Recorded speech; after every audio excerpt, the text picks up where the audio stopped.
Troisième étape de Halemfop Tour dans la sous-préfecture de Timi-Madina. Dans cette localité reconnue pour la culture de la pomme de terre, les animateurs de l'émission ont, au-delà des dénonciations, confronté les responsabilités locaux sur ces sujets épineux. Abdourahmane Ba et Tierno Sadouba. La maison des jeunes de Timi-Madina. À l'intérieur, les chroniqueurs de l'émission Halemfop face au public de la sous-préfecture.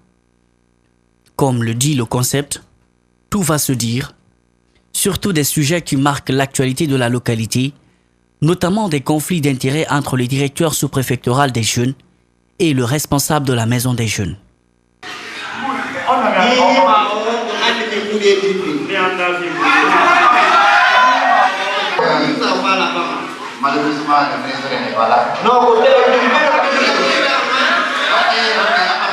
Des échanges très tendus, mais la sincérité des paroles devant le public très curieux est une délivrance.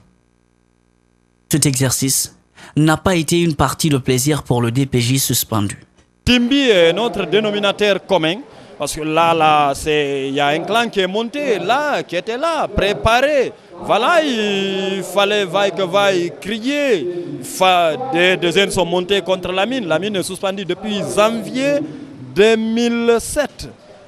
Pour ces animateurs, le contact entre dirigeants et dirigés a des enjeux importants, car c'est une occasion pour les citoyens de se faire entendre. Les populations elles-mêmes sont en mesure de poser directement leurs questions. Ça suscite l'opinion. Par exemple, le territoire de Timi-Madina, on dit que c'est l'une des sous-préfectures les plus développées de la Guinée. Et aujourd'hui, imaginez les chiffres qu'on vient d'annoncer ici par rapport au budget prévisionnel, c'est énorme.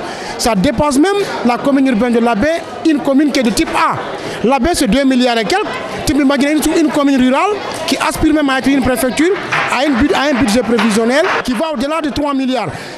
Après l'étape de Timi-Madina, la sous-préfecture de Popodara va clôturer cette deuxième édition de Halemfop Tour le 24 février prochain. Pose de la première pierre de la construction d'une mosquée à Kounissa dans la sous-préfecture de Kolabouni à Boké.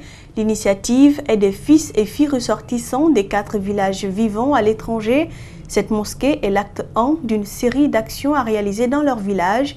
La cérémonie a connu la présence des autorités locales et religieuses de Boké, Abdoulaye Keita, Sekou Diallo et Salifou Lifo Cissé.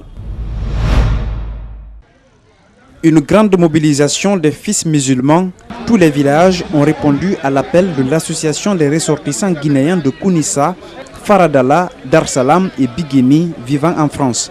La construction de cette mosquée vient combler un besoin dans ces villages.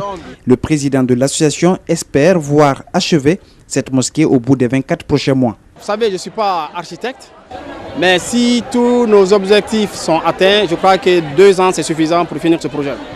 Puisque c'est un projet associatif, un projet communautaire, ce n'est pas une seule personne qui finance ce projet-là. Donc nous avons des cotisations annuelles que les sociétaires payent.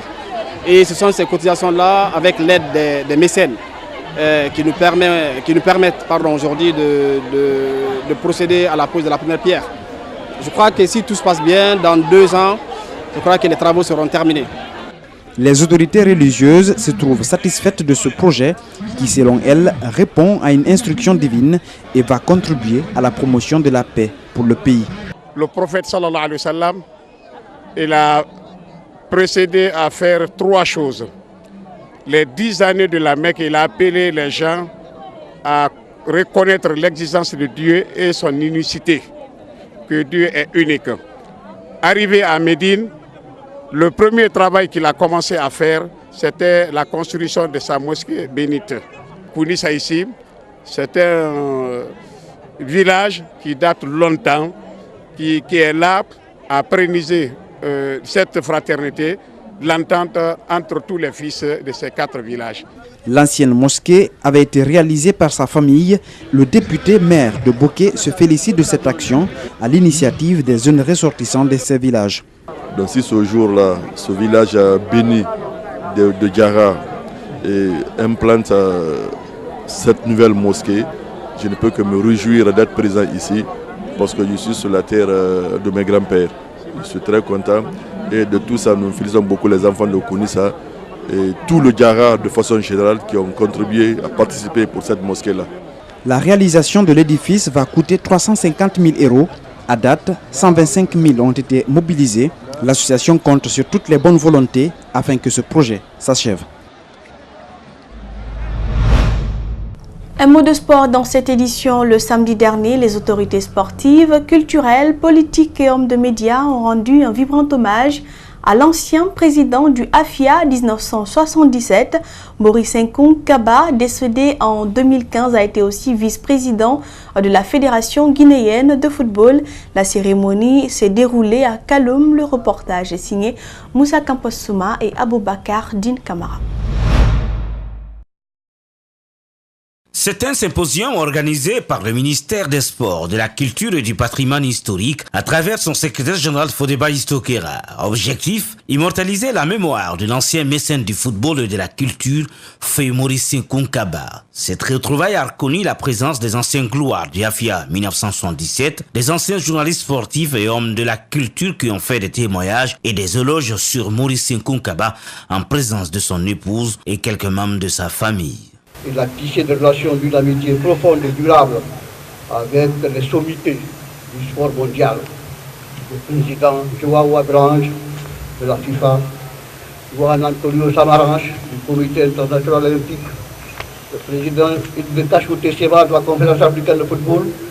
L'homme était généreux, plein d'humilité, avec une tendance folle pour l'amour de ses enfants, de sa femme et de tous ses compatriotes.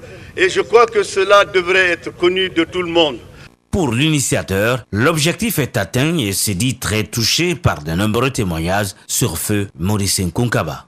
Je crois que c'est un devoir pour nous, en tant qu'opérateur culturel, mais aussi en tant qu'administrateur culturel, parce que secrétaire général du ministère en charge des sports et de la culture et du patrimoine historique, de faire en sorte que certaines personnes qui ont consacré leur vie pour, n'est-ce pas, la promotion et le développement sportif et culturel de notre pays, que ces personnes-là soient reconnues, même à titre posthume.